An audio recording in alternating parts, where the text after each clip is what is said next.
All right. Hello, everybody. Welcome to the show. This is Torn Tuesday, your weekly dose of all things Hobbit and Lord of the Rings, books, movies, games, whatever. I'm your host, Justin, and I'm joined by Kellie Rice, a long-time contributor to the OneRing.net, host of Happy Hobbit, and author of very good books, including Darkling and this tome, People's Guide. What is this? Middle Earth script to screen? Like it's It's, it's it's so getting blurred out. it's so heavy. It's so heavy. I can't even comfortably read it. Kellie, how are you? I'm doing well. How are you? I'm excited, exhausted, encouraged, and everything in between. I think all my emotions are being put to use in the recent weeks and months. Yeah, it's been quite a few weeks. That's for sure. Today I thought Quite a we'd talk. We've had such a wild energy in the world lately, and I thought today we could just kind of get a little respite and with a conversation with Happy Hobbit and every what things are like living in the Shire as you do, and few. everything like that. But before we start, I want to make sure everybody knows that a new book came out, not by Kellie, but by someone just as amazing. Let's show the audience the worlds of J.R.R. Tolkien, the places that inspired Middle Earth, was published today. It is available I didn't even everywhere. know that. The what? I didn't even know that. I need to get that. It's yes, it just came out today. It's available on Amazon on a hardcover, $29.95. It's available worldwide. I totally encourage you buying it from your local bookstore somehow, some way. Maybe they have curbside drop off. Maybe your quarantine has been lifted. Let's support local bookstores. But I agree.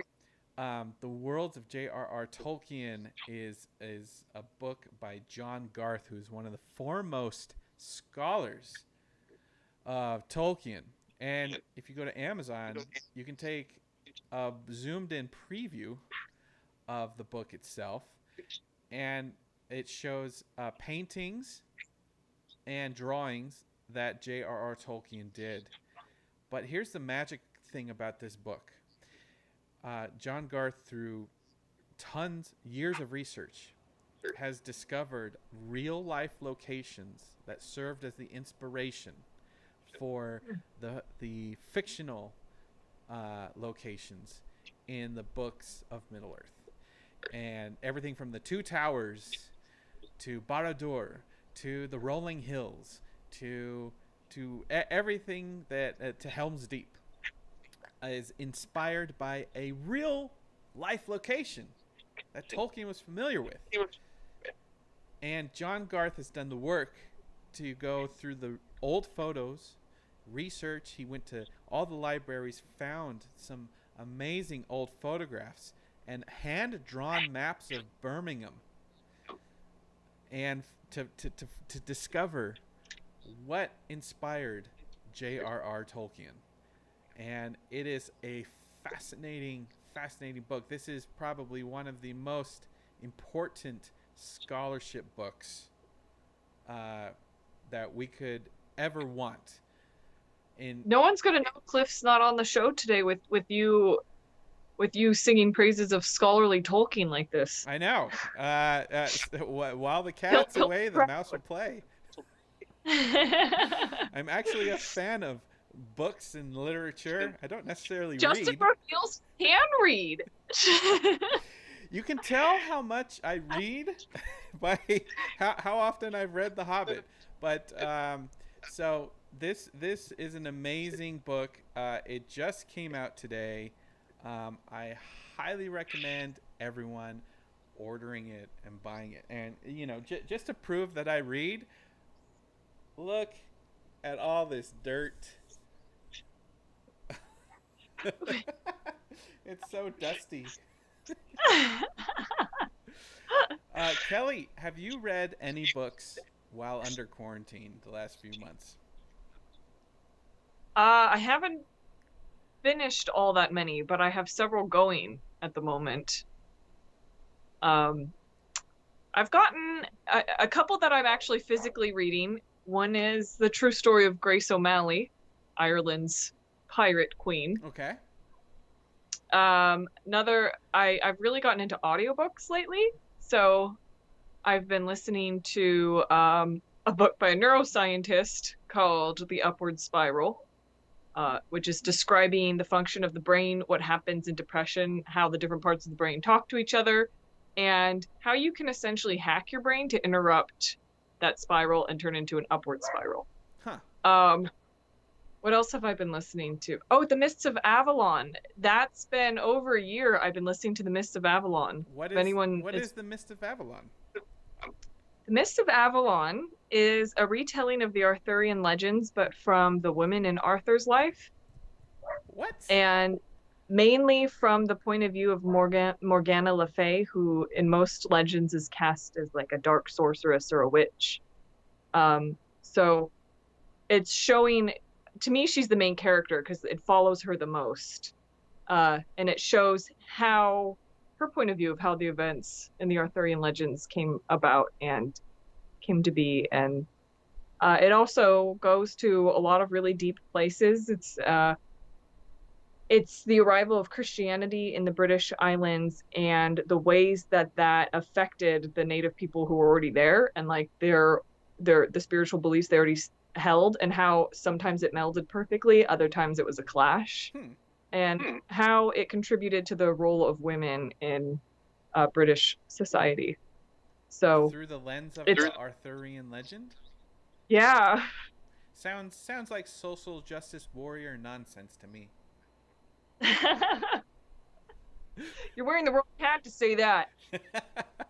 Wait, so is this a fictional retelling or is it a historical, non-fictional look? No, it's pure. It's pure. I mean, we have very little fact surrounding Arthur, right? Unfortunately, don't so it's pure fiction.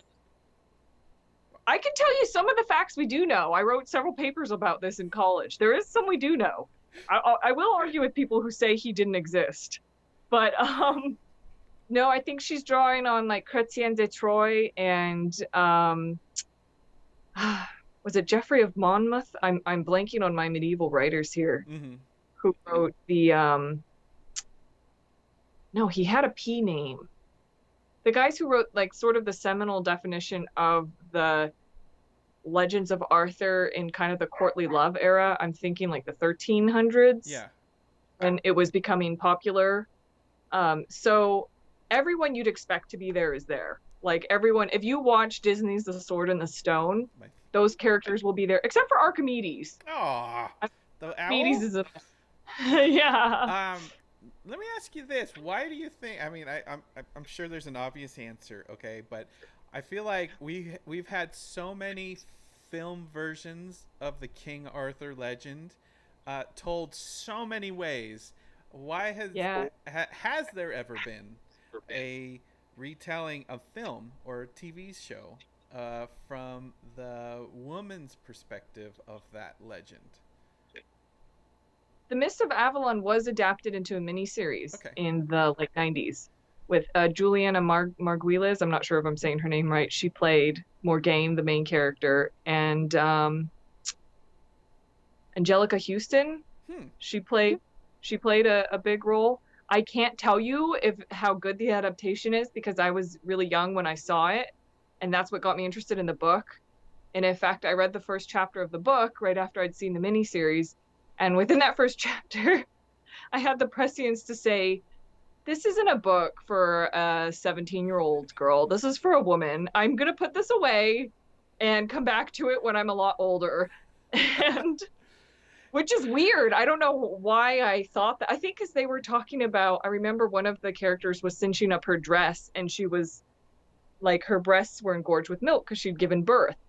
And just little details like that, I'm like, I'm not going to be able to relate to this. I'm not there. Like, major. I want to read my Jedi Apprentice books instead. So Eravani in the chat room asks, Kelly, do you think you'd ever write any fiction of your own based on Arthurian legend? interesting you should ask that, Eravandi. Um, the very first book I would say that I set out to write before I had like any formal training really in fiction was called Lancelot, because I've always been fascinated with that character. And I wrote probably a quarter of a book, but I was constantly rewriting it. I was about 20 when I did it.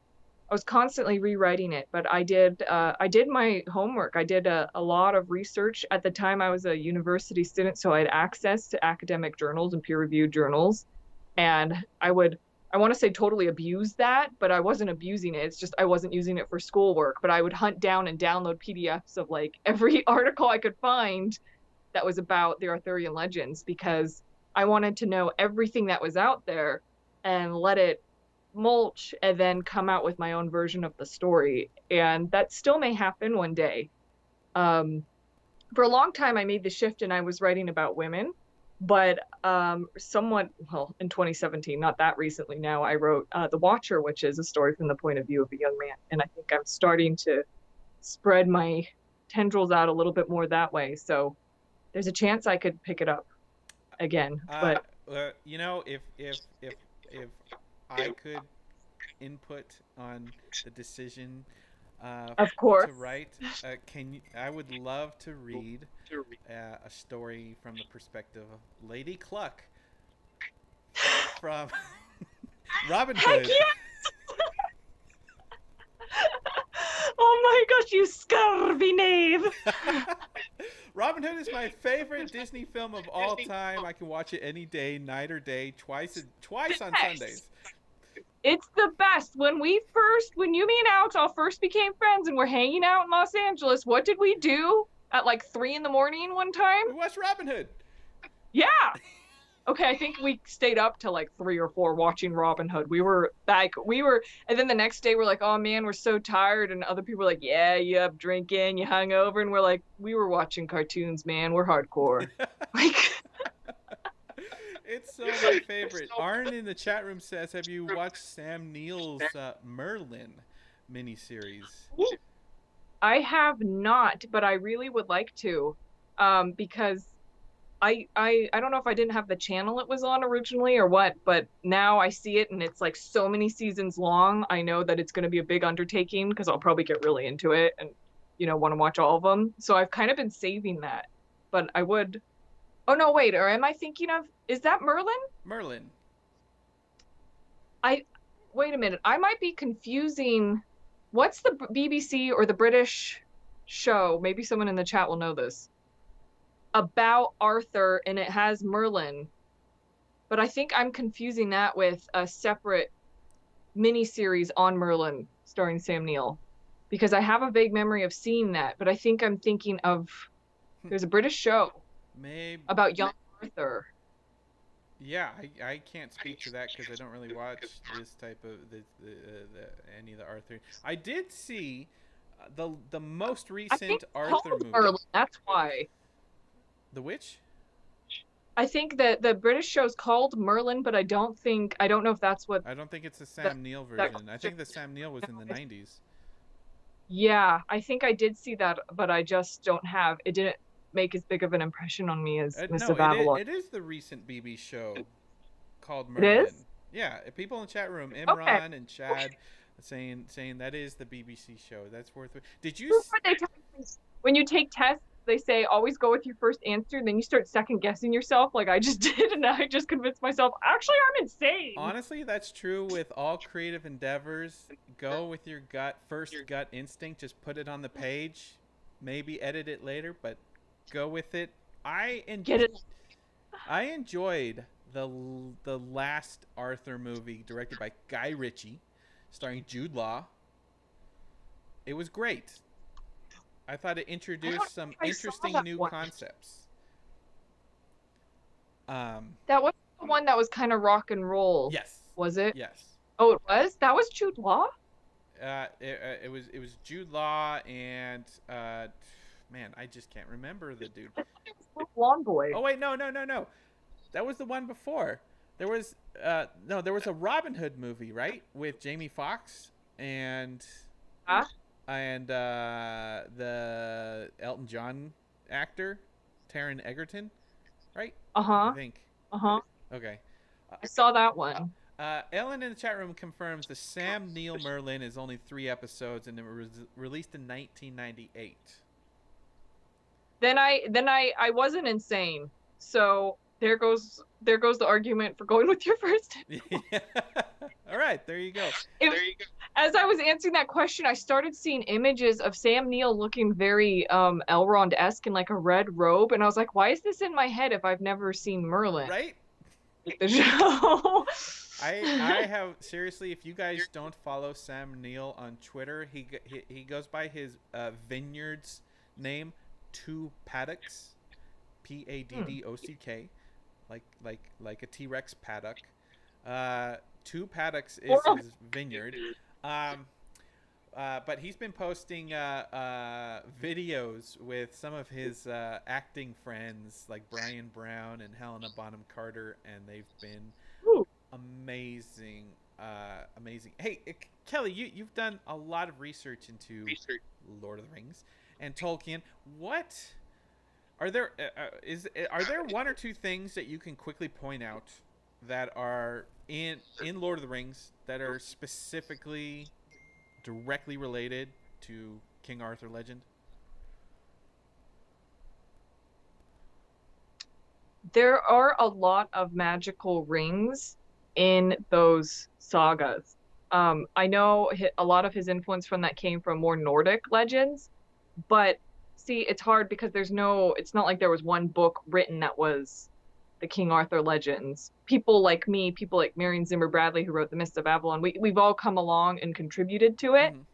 I don't think the modern writers are considered canon, but the writers who wrote in the more Middle Ages, they're all considered canon. Okay.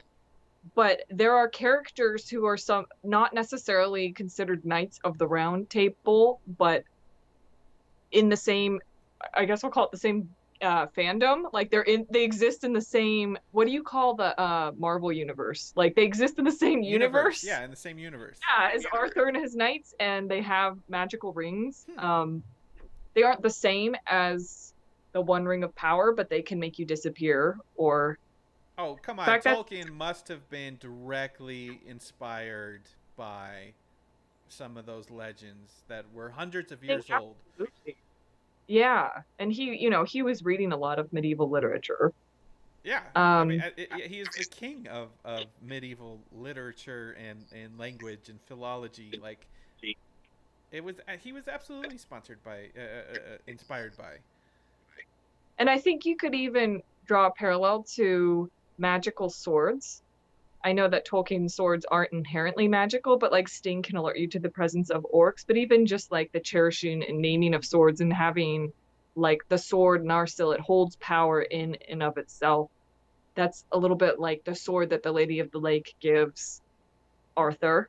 Mm-hmm. And that, there's this very archetypal influence of the divine feminine, whether it be the Lady of the Lake or Galadriel blessing the quest of the male hero, giving the male hero a tool to complete their journey, kind of putting them out into the world. And I think it helps make it be a little bit more well-rounded, especially in something like Lord of the Rings, where there aren't that many female characters. Yeah. In Peter Jackson's The Hobbit, when they first find Sting in that troll cave, I was so frightened for several minutes. Like when they stumbled down that cave and there were a bunch of big piles of heavy rocks in that cave, I was so frightened that they were gonna find the hilt of a sword stuck between two boulders, and like Bilbo would try to would try to grab it out. Like the stone. I'm so glad that Peter Jackson did not go there and just, picked up an old rusty sword. But I feel like he could have, and any other director would have gone there. Yeah, it's such an iconic image, though, like I don't know. Would you want to draw that parallel? Right. And give strength to Is that blade. Bilbo the once future king? Like, um, I'm a stupid dumb American who doesn't read a lot and failed there's history. no thing. I've always been curious. Are there any overlaps with the King Arthur legends and the Robin Hood legends? That's a really good Or are question. they just two completely separate universes that my stupid mind constantly conflates because they both have weird kings and swords? There could be a handful of crossovers, but I will say that I was surprised when I started looking up stuff about Robin Hood to discover just how many stories that there are, because he was a folk hero for generations and he always played the trickster role. Mm-hmm. And sometimes he was murderous. Sometimes he was not like the trickster you want on your side. He kind of became solidified into this figure who, robs from the rich and gives to the poor. But some of the earlier stories were pretty nasty. He'd be killing people just because they offended his sensibilities in some way, or their mere existence offended him because they were rich, you know. But that's a really good question. I'm not sure historically. I'm not sure what the timeline would be on that. I want to say that Robin Hood came later in history, but I'm not 100% sure. Is it wrong for me to think of both of those things, the King Arthur legacy and the Robin Hood legacy, in the same time frame? No, because every time that a writer picked up the Arthurian legends, they dusted it off and they updated it. They updated it to reflect their era. So when, again, I'm sorry, I didn't come prepared for this. I can't remember if it was Chrétien de Troyes, but when these writers were writing about it in the context of courtly love, they essentially plucked Lancelot out of thin air and created him to have this very, very pure romance with Guinevere where nothing's ever consummated. I don't even know if they actually touch. Maybe like he touches her handkerchief and he knows she touched it, that sort of thing. But that was in fashion when he was writing the stories. And I recently learned that he was so focused on courtly love because a lot of the people who were reading, just like today, statistically, were women. And they would be wealthy women. And he wanted to appeal to his audience. And so that's why he's so focused on the story of Guinevere and Lancelot. And a lot of these women weren't married for love. They were kind of put in these situations. And they probably, a lot of them had paramours or at least dreamed of having this dreamy, dashing paramour. Huh. So, yeah. So the fact that the legends were constantly updated to reflect the times, within reason, I don't really see many modern works trying to do that. I think because it's not going to translate so well into our society. We got a democracy and all that.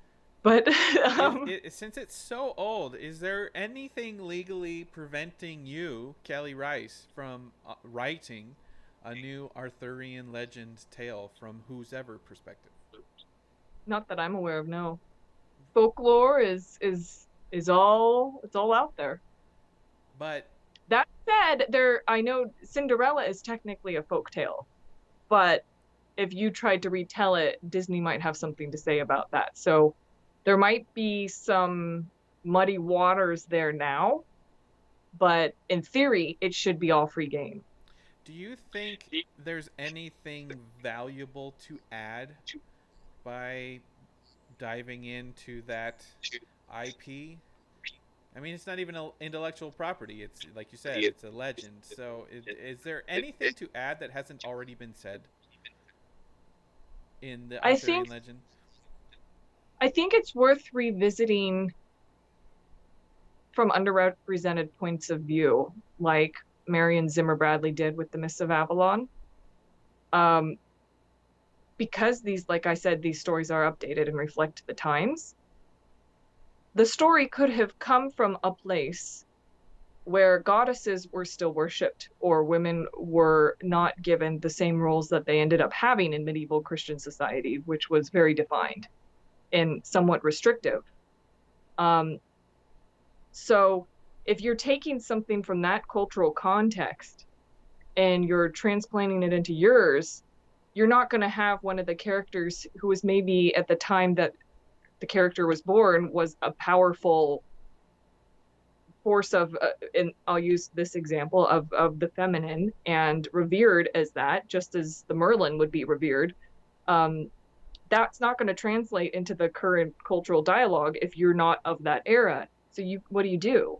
You cast her as a witch. You cast her as something that we don't believe in elevating women or giving women a magical power in that way. Merlin can kind of slip through the cracks, but we can't allow that. So we're going to have to turn her into a villain, or we're going to have to paint, we're going to have to look at her in a different way. So I think it is worthwhile to go back from what we know anthropologically and say what's going on here. Because there were a lot of culture clashes. You and I have talked about Boudica before. Boudica. Queen Boudica. Who's never actually had a proper film exploitation of her story. No, she's never had much of anything. But she led her people against the Romans. And I think she's difficult to touch because you could argue she took it too far.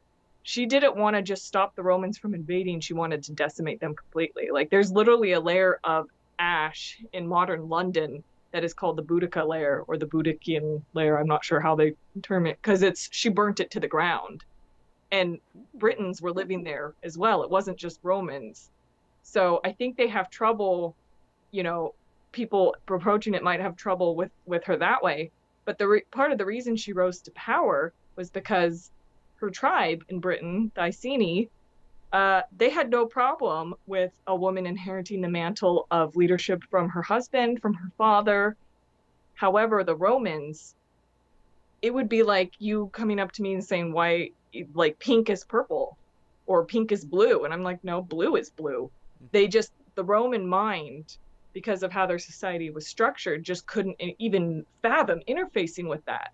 So if they don't consider that to be valid, if they don't consider that person to be someone who has the authority to speak to them and for their people, it's going to cause conflict. Did you agree with the treatment of Melisandre in the final season of Game of Thrones? I've never watched a single episode of Game of Thrones. Good answer. That's a great answer, and your life is better for it. I don't think I've even watched 5 minutes of Game of Thrones. Do you think so? If there has historically been value to people modernizing and retelling the King Arthur legend, and they've always updated the story to their times and the social constructs of their time, do you think there's value to updating or rewriting or exploring different perspectives in the Lord of the Rings and Middle Earth? I think you could make that argument, but it's also something very close to us still. I mean, 1930 wasn't really that far away in the grand scheme of things. 100 years is a long time for Americans. And yet, it's not 100 years yet. Did I sleep that long this morning? 90 years. But I think that, see, this is a slippery slope. I 100% agree with the intent behind creating a character like Tauriel. That was what you're talking about. That's trying to update it to reflect more of our world. I wasn't going there, but you went there. Yeah, go on. I went there, but my issue with Tauriel as a character was that she ultimately didn't have bearing on the story. And I was always taught that if something can be taken out and it won't affect the story, then maybe it shouldn't be there. Like in fiction, they would teach us, if you're going to put a gun in your story, someone has to shoot it. You can't just have a gun in there and have it never be fired. Now, I know that she did affect Keeley, and that changed his trajectory, but did his trajectory need to be changed because he was already fated to die in the book? Ultimately, what did she do to change the story or to influence the story? That's where I struggle. I think she's an awesome character. I think Evangeline Lilly did a fantastic job portraying her.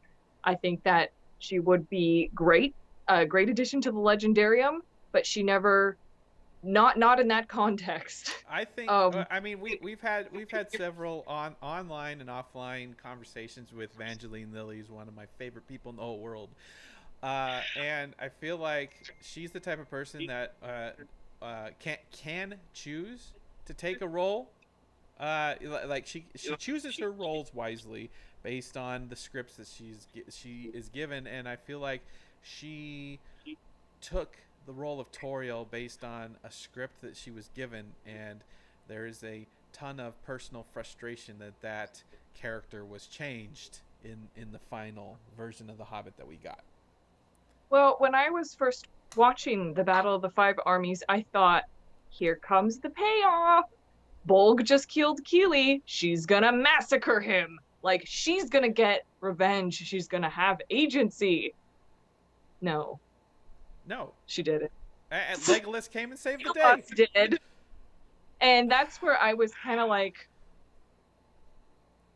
I know that they toyed with Arwen being at Helm's Deep and came to the conclusion that she can be strong and fierce with her heart and with her thoughts. She doesn't have to pick up a sword, which I completely agree with. When I was younger, I used to be like, no, I want to see the woman out there with a sword. But now that I'm older, I'm like, no, they made the 100% the right decision. Right.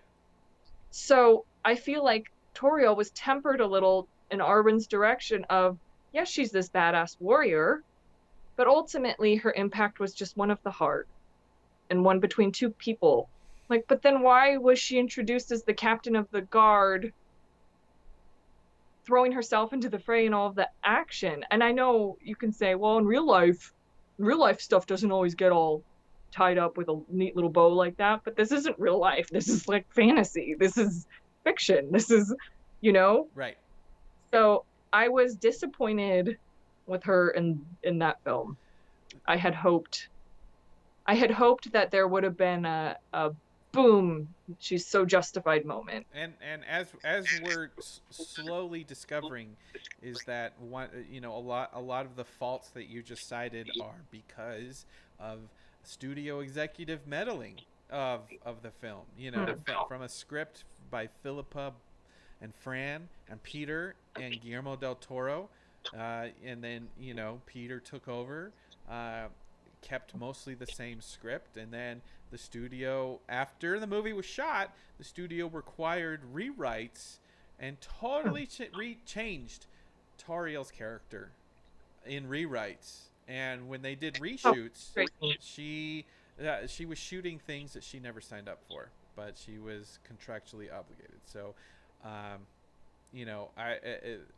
one of the reasons that we started identifying with the release the Snyder Cut folks. It's that a movie, The Hobbit, was the first time that the studio bosses at Warner Brothers decided, hey, we can kind of control this, and we're the experts. We run the studio. And it's like, no, trust your creatives. So as we look forward, enough looking past, looking forward, what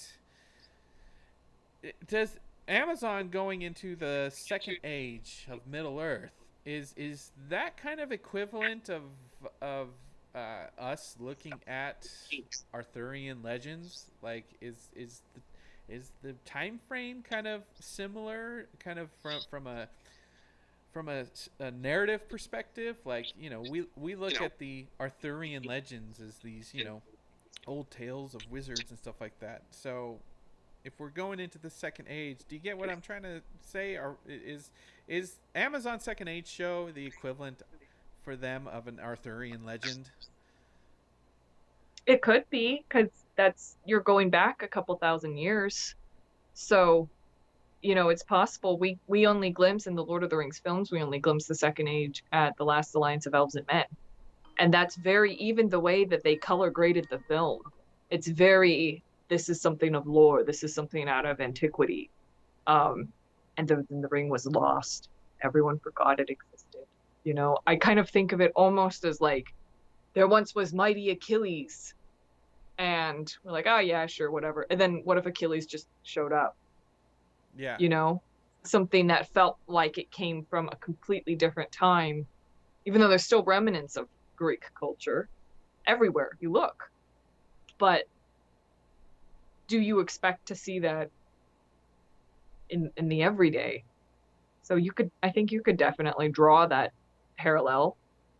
Does But I think there's an assumption of maybe it's a false assumption that that modern retellings or modernized stories like the retelling of right like the retelling of the Arthurian legend the past versions have always been more closed societies, so maybe every retelling adds new social constructs that are more liberal's not the right word, but you know inclusive. more inclusive. And is that a false assumption? Are older retellings sometimes more inclusive? Yeah. I mean, if you want to use the Arthurian legends as an example, they were written, they were being birthed in the time of Boudica, so we would probably come from a history that identified more closely with the Romans, a patriarchy, a strict patriarchy. Women were considered property in this country even until not that long ago, historically. Yeah. You So still can't vote, can you?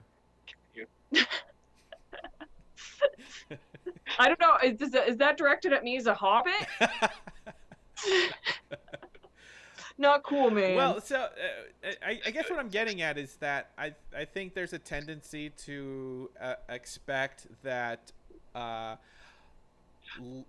stories later in the timeline are more what was the phrase we used?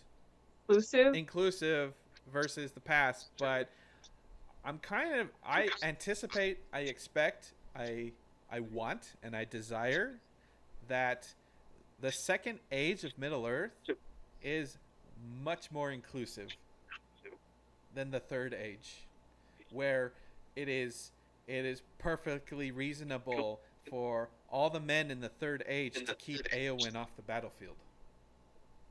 And I have a feeling that in the second age, it might be more inclusive, where women are generals, and are in leadership positions of battle like that. I think there's a certain subset of fans that would disagree with that and feel that that's not true to Tolkien. But I feel like Tolkien didn't explicitly outline any of this stuff, and I think it's still true to Tolkien to maybe explore some inclusivity in earlier stories, because even with Arthurian legends, the farther back you go in the retellings, sometimes it's more inclusive. Would you agree with that? Well, technically, elves are genderless. Technically, elves are androgynous.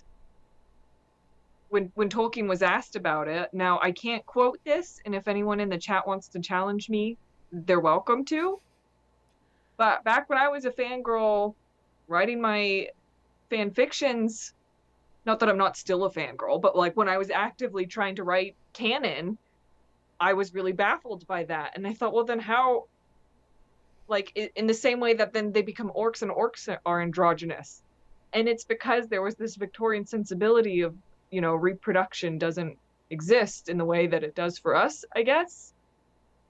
Because that's kind of icky, and I don't think Tolkien wanted to go there. I'm not saying I think it's icky, but that was kind of the very that was the, how do you put it? Not the clean, because it's not like reproduction is dirty. The very controlled image, right, that they put forth. And you could say Tolkien was piggybacking off of all of the courtly love notions. All the romances in it are very much a reflection of courtly love. So if elves are androgynous, like, should they all look almost the same And if they all look the same, and if you're androgynous, what is it? Do you have gender roles? Right. I mean, did it just so happen that by the time that he wrote about the third age or the second age, women were doing one thing and men were doing another, but there are no women and men in elven society, so I don't know. I feel like that's a weak point because I think it was kind of let's keep it more puritanical. Keep it more pure. Not even go there. Not even like elves are so elevated above us that they're like angels because I've heard angels are described as being androgynous. Mm-hmm. So he wanted elves to be there, but then practically it doesn't necessarily work in his world. And I've always struggled with that disconnect of they're androgynous, yet Elrond is Lord Elrond. Arwen's obviously female. Yeah. And then they get more beautiful as they age. And if we consider a woman to be the most beautiful thing, then at some point, when is Elrond gonna look completely what we would call female? I mean, it really makes your imagination start spinning, trying to again contextualize it to our cultural. Pete in the chat room asks, if they were androgynous, how would Tolkien explain elves having mothers and fathers? I want to know too. I've asked several times, like, where do orcs come from? Is every single orc a tortured elf, or can they breed? Where did the Uruk-hai come from? They dug them out of the mud. How did that happen? How did that work? Mm-hmm. Is there sorcery at play? Is this a sorcerer somehow conjuring them? I mean, this is what I mean. Like it's very lofty, but then how does it translate when you actually start asking some questions? The other thing that I'm interested and excited about the Amazon series of the Second Age, besides having a different social construct amongst the peoples of Middle Earth, is by the time you get to the Third Age, and at the end of Lord of the Rings, the elves are piecing out. They're already in the process of piecing out. They're over it. They're done with it. You almost feel that they don't like what Middle Earth has become, and they're out, right? And it's California moving to Oregon. So, none of that is taking place, and the Amazon series is going to be about young Galadriel, and it's going to be about young Elrond. So this is all news to me, by the way. I haven't been following this at all. Oh my God! Okay, so the Amazon series was filming the pilot, which is not for air. They paused in the middle of production, like straight up, like almost halfway, when COVID hit, quarantine hit. So they paused production. They're not going to go back until October, and then they're just going to shoot the first 2 seasons, like one long production, shoot first 2 seasons, which is like 20 episodes, all at once from October until next year. What an undertaking! And the main characters are Galadriel, Elrond, and Sauron. Wow. And young Galadriel. Cliff hates it that I call her young Galadriel, but they cast a 23-year-old as young Galadriel, and they cast a 27-year-old as young Elrond. Like, it's relatively young Galadriel, younger Galadriel. Yeah, it's not Kate Blanchett. she's only a couple of tens of thousands years old or whatever. Right. According to Tolkien fundamentalists, well, she would look the same. As old as she is, she would look the same as Kate Blanchett. But look, I'm willing to go that extra. So I don't know. I think there's something interesting about that. What little there has been written about the Second Age, of like elves and men living together, and whether it's a more harmonious existence, but because by the Third Age you can tell that there is not men and elves harmony. There's a big deal made in the books and the movies of the last stand of elves and men, and in the movies it's in the second movie, in the books it's in the third book of the last alliance of elves and men.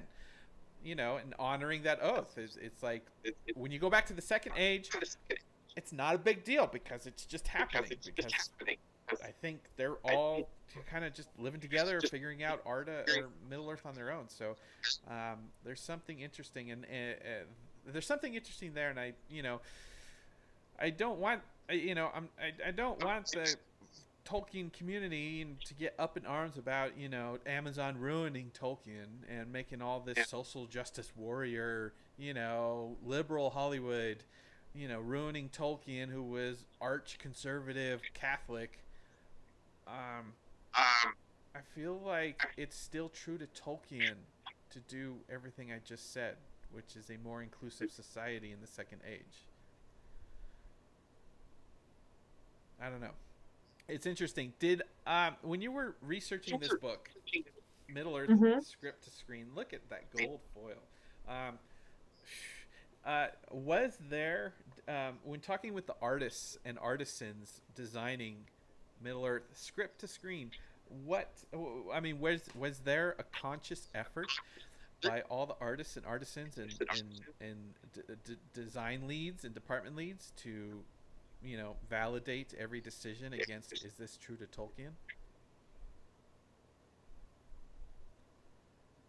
Not that I can recall, no. I primarily worked with Daniel Faulkner, who, well before he even started working on the Lord of the Rings films, was already a major Tolkien fan. Massive. He can recite stuff to you from like everything Tolkien's ever written. And his design work did have a big influence, and so did a lot of other people's. A lot of the people who worked on the original films were just massive Tolkien fans, and in fact, for a long stretch of time, there was no funding, and they were working for free. Like that's how that passion comes through. That's how much they were willing to contribute. But I don't really remember having those conversations. Our conversations were more, what can we include within this word count? Because we had a word count we had to stick to. And part of why I was on the project was to be a perspective of the fans and what do the fans want. And sadly, some of the things that as a fan I really wanted, now maybe they were minutia, but they didn't make it to the book. And maybe the publisher looked at it and thought, well, yeah, you and the 20 other people who really care about this translation, but we have a word count and, but we were very hopeful of including concept art of characters who you don't see on screen. Mm-hmm. And like Eladon and Elro here, and various translations, and enriching especially the Hobbit concept art and the Hobbit behind the scenes. Well, not necessarily behind the scenes, but the legendarium, I suppose. Yeah. The based on the conversation we're happening, Shad Damon in the chat room says, COVID has given me a different perspective on things, and I'll be happy as a pure Tolkien fan to simply enjoy what Amazon puts together. Do you? Yeah, some of the nerd rage has been sucked out of us, hasn't it? Like, we look at the world around us, and I'm like, I kind of miss the time that I wanted two characters to get together on a TV show. Like, like being a shipper. Like, I miss the time when I could get my blood boiling over something in fandom. And then I look back and I go, why did I waste my time with that? Like, and how fortunate I was that, like, I had enough emotion left that I could read something online about Lord of the Rings or something else, and be like, oh, but that's not true. Like, Did I show you I found a picture of the very first swag item we ever gave away at a convention when the One Ring was founded in 1999? Yeah, I haven't seen this. The very first swag, I found a picture of the box of swag that we had at our fold-up table at a small convention. And the very first swag was a foam stress ball. like even back then, we were so stressed that we gave away stress balls to fans. But that's a psychological fact. Unfortunately, it's the human condition. I was really upset about something in my life, and I ran off into the woods and I went for this hike, and I just needed to cry. So I stepped off the trail and I hid in the bushes and I had my little cry, and this group of women were walking down the trail. And I could hear snippets of their conversation, and it was something like, so he said, blah, blah, blah. No. Oh, you got it. I know. And I'm like, oh, if only I had their troubles, they sound like they're having guy problems or whatever. If only I had such trivial problems. And then I checked myself and I was like, to them, they aren't trivial. Relationship issues can feel like life or death. And I'm like, it doesn't matter. Like everything in my life could be fine and I would still find something wrong. Our brains are just kind of wired to have something to ponder, to smeyenda, that old English, that's where smeagol comes from. It means to ponder. Like we all have this golem in us that can just kind of make something out of nothing or lose perspective. And something small might seem really, really big. And I'm not saying that small stuff isn't big and doesn't have a big emotional impact on people's lives. But it just, at that moment, I was like, everyone has problems, and any iteration of me that's ever existed on this earth, I think back in my childhood and I'm like, oh, I was so happy and carefree. But then I'm like, was I really? I had that spelling test that I was terrified of, that teacher I was afraid of. It's just as an adult, we see that and we diminish it. But when you're in it, whenever you're in it, today I might be terrified about a bump on my arm that tomorrow I find out is a mosquito bite. And I go, I can't believe I wasted my time worrying about that. But it's just perspective. So, unfortunately, it's interesting you mentioned that one of the reasons you were hired to co-author Middle Earth script screen with Wetaworks about my neurosis about mosquito bites. Yeah. but with written by Daniel Falconer, published by Weta Workshop, is they hired you because the fan reaction was so important to them, even in the early stages. Like they needed to know that they were getting it right by the fans, and most of them would be the first to tell you that they're a fan as well. But when you're in something and around something, I mean, to walk to the bathroom, you walk by Theoden's sword and Legolas's bow, you get kind of blind. Mm-hmm. You know how you can get nose blind to smells? You lose, again, perspective. You lose perspective of what does this mean in the greater cultural concept and how is this being perceived? It's just like as a writer, something can make total sense to me in my books. I have to hand it off to other people and say, does this plot make sense? Are there big gaps in logic? Because I can't trust my own mind with it anymore. Right. And by the way, you mentioned, losing your scent. Hey, if you lose your sense of smell, that is the first sign that you have COVID. Get tested. One of the first tells of getting COVID is you lose your sense of smell. This is no joke. This is one of the very first learnings that has not been debunked by any government whatsoever. So if you're losing your sense of smell, you're most likely get tested. If you're coughing like that and you're not choking on your water and you're not wearing a mask, you're just rude. So I guess what I'm trying to say is I think Shad in the chat room was onto something there, saying, COVID has kind of reassigned and he's reassessed his priorities as a fan. And as we know, over the last, even after The Hobbit was out, even in the last 3 years, and with Star Wars and with Justice League and everything, I think there's just been, fan expectations and just the fan perspective and the fan dialogue has just become too possessive and too angry and too caught up on canon. And I think Peter in 1999, although he was dealing with that, and the One Ring was kind of at the forefront of making sure Arwen doesn't show up at Helm's Deep. I think Peter was working with some freedom that I think studios are terrified of, and the fact that you were hired to work on this book from the fan perspective, just that perspective out of the weeds.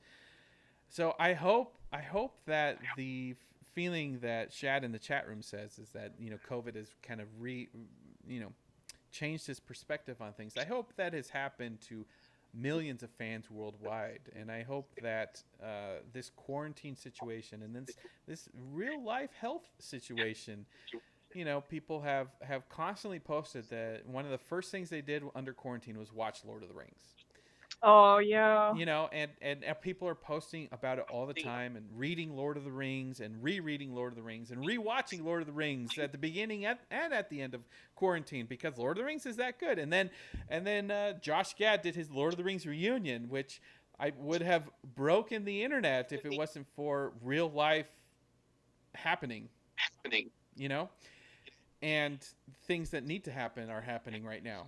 The things that are long overdue to happen right now. So of all things that, of all good things that can come out of this dark time, I hope that it's as much a reset of our expectations as fans, so we can go into Amazon series with a fresh mind, you know, and you know, not the baggage of every bullet point and every period and every apostrophe and every intonation that Tolkien wrote. Maybe enjoy the books and the appendices for what they are, but we have to remember. And no one's ever going to take away the books. No one's ever going to touch the books. The books are always going to be the gold standard. Everything else is an interpretation.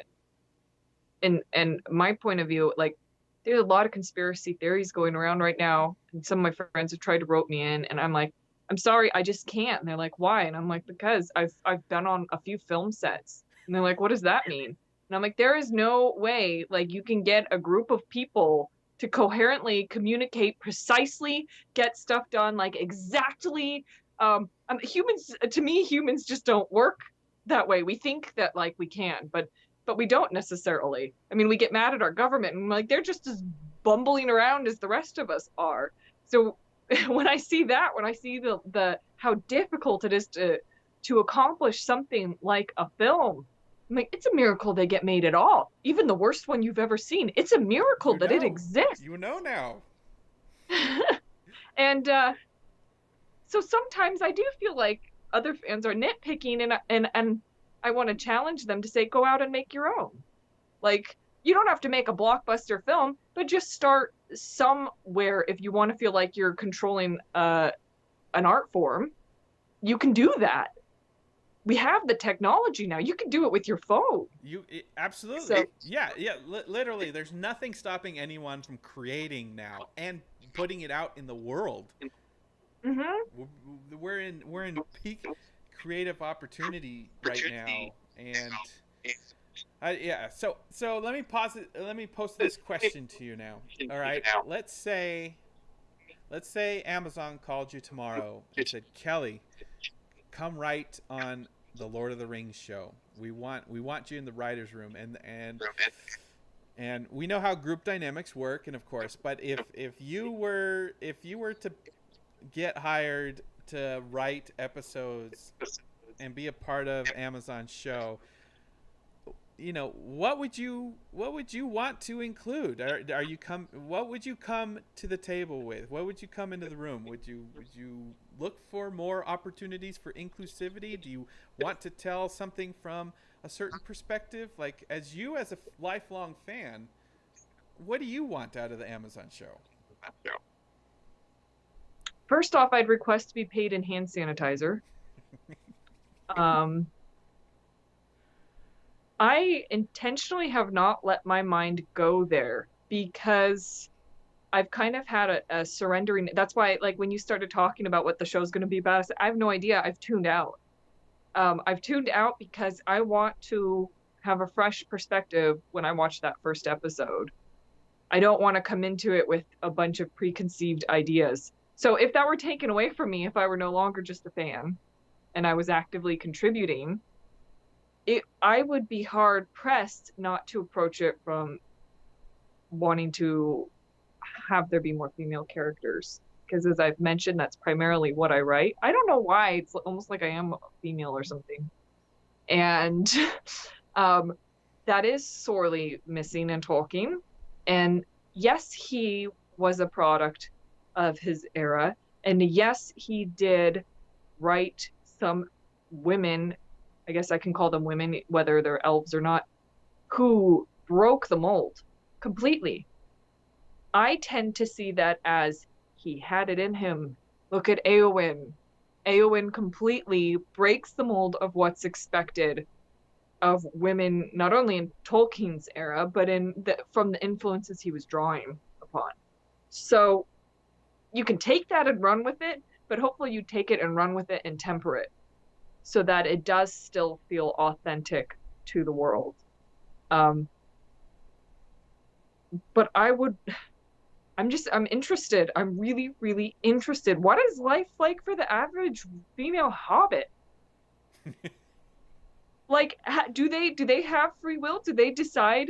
Rosie and Sam seem like they fell in love and got married, but do other hobbits, are they in arranged marriages? Do they get to choose? What is that like? And what's expected of her? What's expected of the average woman in Rohan? A fanfic that I never wrote but always wanted to was Barnmaid. And it was about a girl who worked in the stables and just idolized Éomer, because I did. And so I guess it was kind of a Mary Sue. And what is life like for,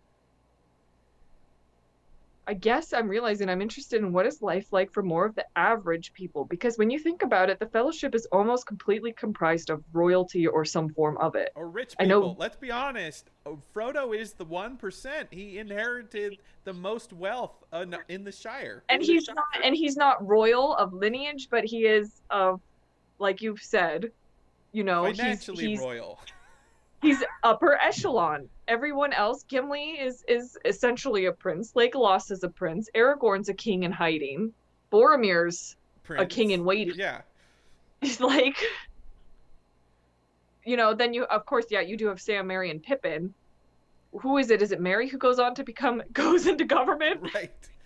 And then, so Pippin and Sam are kind of the more everyman. But Sam eventually goes into politics and becomes the mayor of Hobbiton, voted in 7 times until he finally decides to leave the Shire. The interesting thing for me, if they're gonna pursue this young Galadriel, I think there's something really interesting of not having Galadriel married to who's she married to? Celeborn? Celebrian?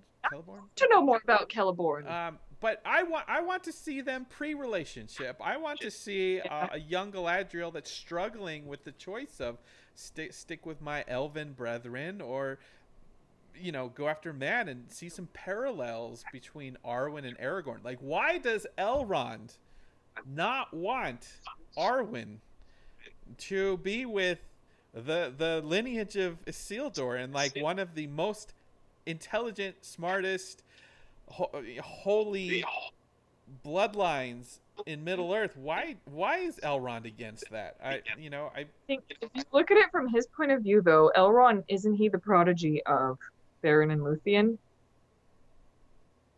And so is Aragorn. Granted, many more times removed because of the lifespan of humans, and then he's raised Aragorn as a foster son. He might feel like it was all very incestuous. He knows too much about that boy. Stay away from that Even boy. though genetically it wouldn't be, but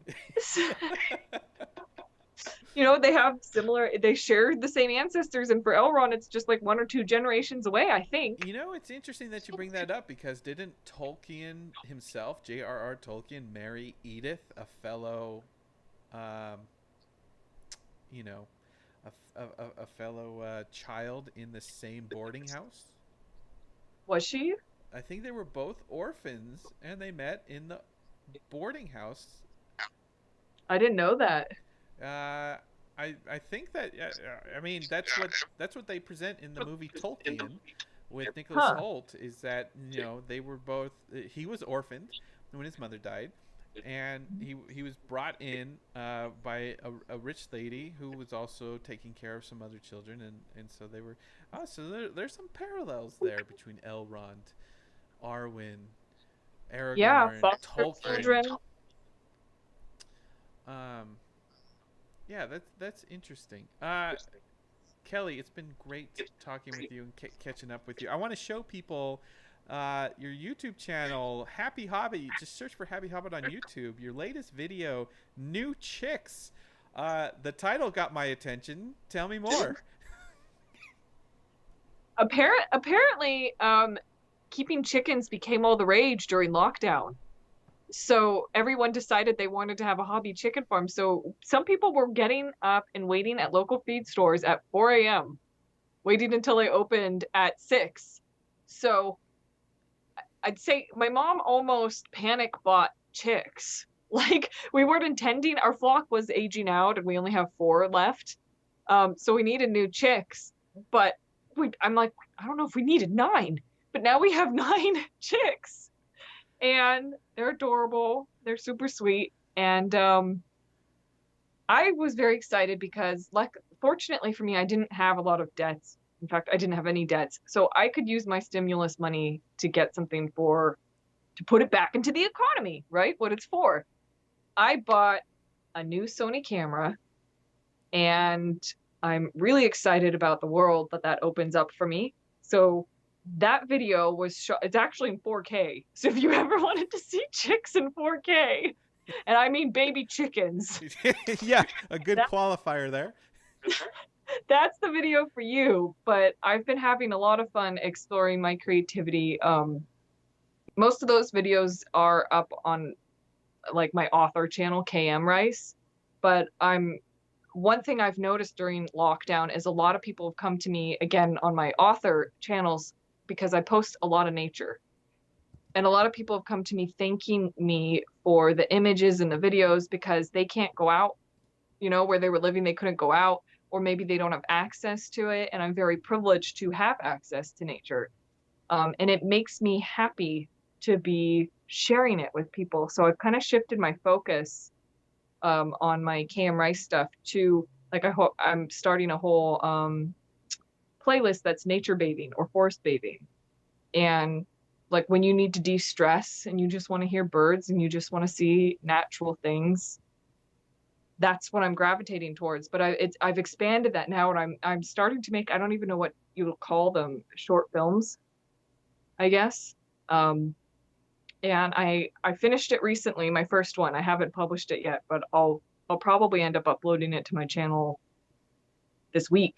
So I'm kind of nervous because in Happy Hobbit, I've always had my sister with me and we're just kind of being silly.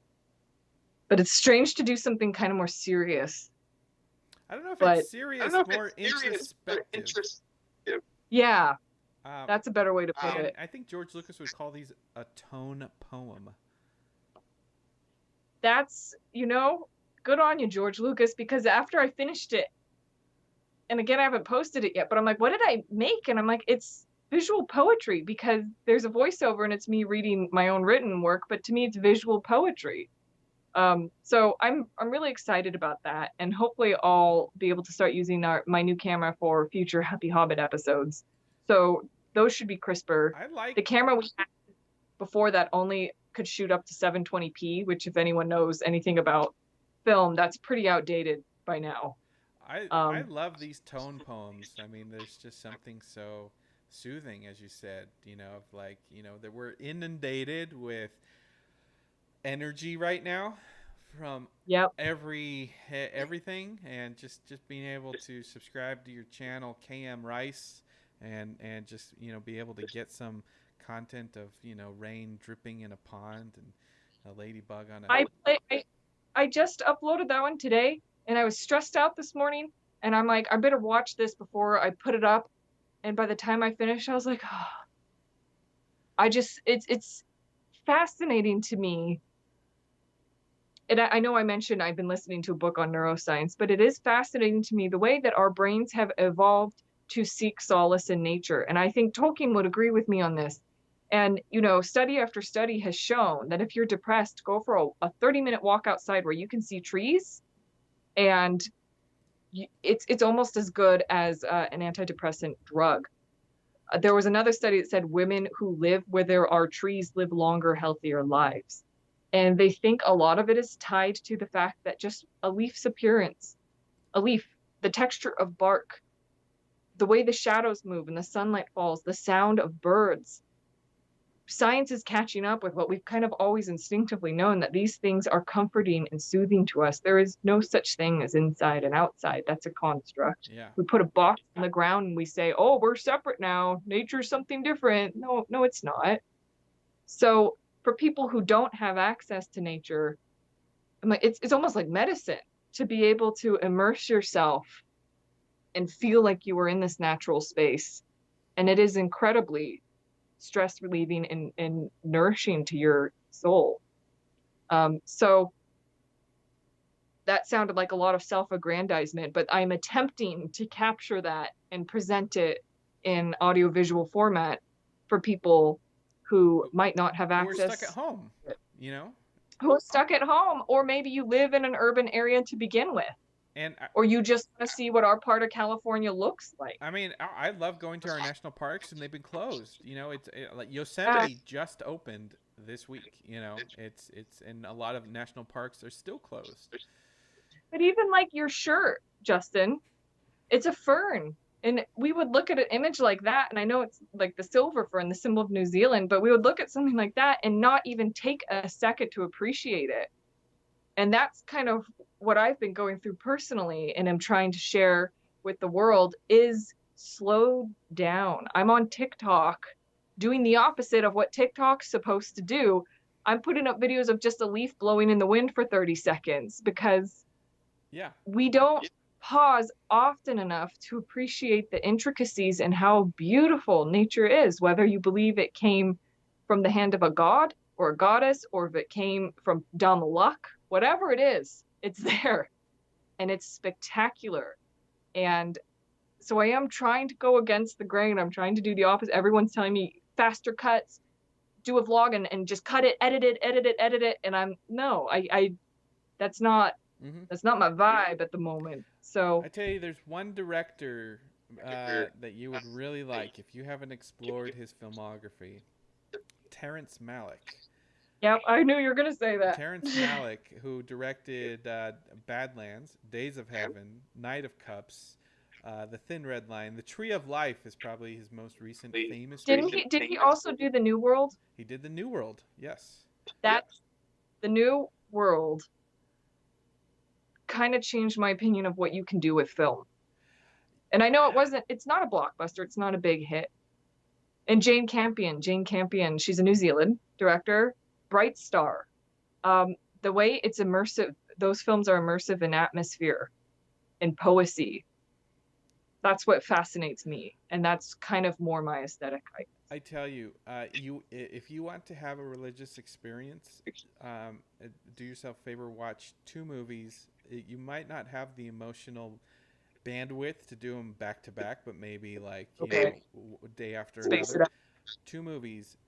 One is called To the Wonder, which is a movie about relationships, directed by Terrence Malick, and Okay. then his movie Knight of Cups, which is Okay. a person's relationship with his city, Los Angeles, and Okay. it's exactly everything that you've been describing, which is they're both basically 2 hour tone poems to relationship relationships with people and relationships with your environment.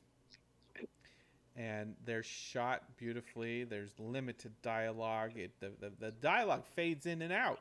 You know, like they'll be in conversation and then he'll just fade out the dialogue and you're just hearing,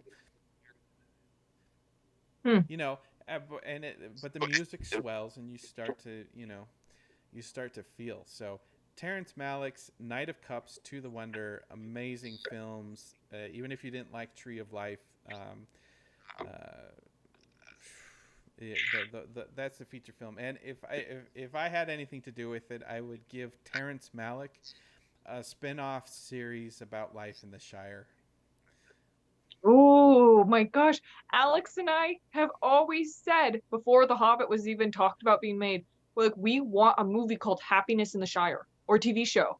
And we're like, and nothing has to happen. There doesn't have to be something to be destroyed or a big bad enemy, just daily life in the Shire. You know, and if you want to make it interesting, you have the whole show about life in the Shire without a Baggins in it. So Frodo is off on his adventure. So it's basically the Shire without four of the rowdiest hobbits, right? And you can have like this tone poem of Shire life for a year or so, however long it is, right? And then And there could be conflict. It just doesn't have to be an epic yeah, it doesn't have plot to line. be epic, Like, but it can end in epicness with the scouring of the Shire. I thought you were going to say it can end in epicness because the mundane and the simple can be so incredibly profound. You know, I have to ruin every good thought. But like you could have this, 2 seasons of just idyllic life, agrarian life in the Shire, and then start to introduce the scouring of the Shire over a season, and then you end the series with the return of the Baggins, and then the leaving of the Baggins, and then the voting up of Mayor Gamgee.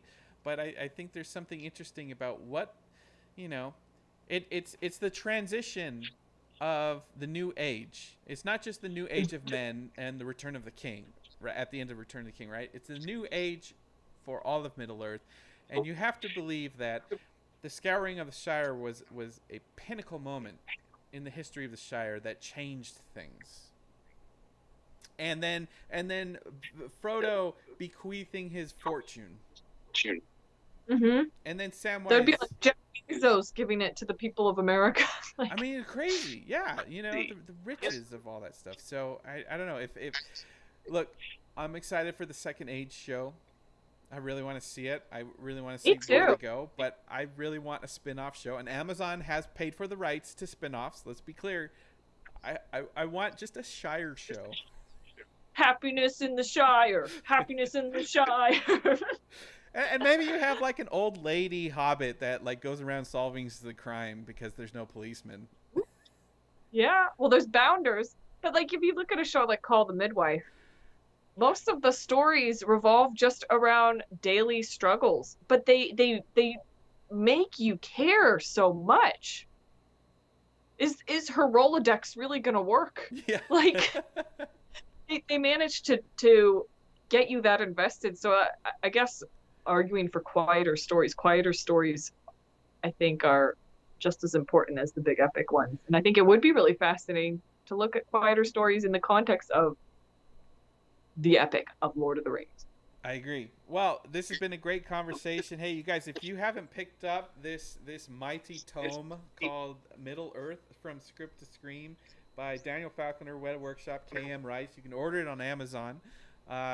You can buy the new book by author John Garth, scholar John Garth, called The Worlds of Tolkien, that shows you the real-life locations that inspired around Birmingham, England, that inspired the fictional locations, and we hope to get John Garth on the show. We should talk to him. I want to talk. I don't want to talk, but Cliff should talk to him, because I think I'd feel stupid around a guy like John Garth. But Kelly, I hope one day, when conventions are safe to go around, we can see each other again, and at the tail end of all this quarantine and COVID, we can see each other again one day. This has been a wonderful conversation with Kellie M Rice. You can follow her, KM Rice Author, on Twitter. Look her up on YouTube. Happy Hobbit is her main series, with her and her sister about life in the Shire. And then her author page, which is full of toned poems of one's relationship with nature, which is exactly what you might need.